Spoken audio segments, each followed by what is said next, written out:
जय जोहार जय छत्तीसगढ़ संगवारी मोर नाम है तेज मोर ब्लॉग पे अपन के स्वागत है। आज देख सकते हो हमारे गांव में जो धान बोरिस गर्मी फसल तिल पूरा चरवा दिस काबर की हमारे तरफ हो गए पानी के बहुत ज्यादा कमी तिकर से हमन में थोड़े से आ जाऊँ खेत काबर की हमन बोरे ना प्याज एकदम एक आध कन ते मतलब देखे पर तो माँ बोलिस के रून देवे मतलब जो है ना प्याज उगरे ऊपर डाल दे पे काटल बोला काबर की बिंद्रा कूद के चली जाती थी उतिल की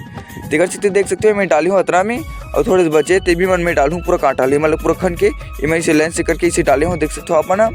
तिका बाद हो गई से मोर घर जाके बेरा मोर थोड़ा से गांव जाना रही से कर सकते देख सकते हो आप ना सीधा मैं यहाँ रास्ता को वीडियो नहीं बनाओ सीधा पहुंच गया मेरे को यहाँ जो मतलब जहाँ जाना है मोर से वहाँ सगा यहाँ तिका बाद थोड़ी देर में अपन चाय पानी पी के निकल भी गए मैं बड़े बाबू काबर के मोला बोलिस की रास्ता ठीक से देखी नहीं असरे तिकर से आधा बीच ले छोड़ूँ किस मतलब गाँव के बाहर ये देख सकते हो यहाँ का लिखा है 80 साल की ऊपर वाली मतलब देती उधारी इतना तबाही बात करिस भाई ये जो दुकान वाले थे आज के लिए बस इतना ही। जय जोहार जय छत्तीसगढ़।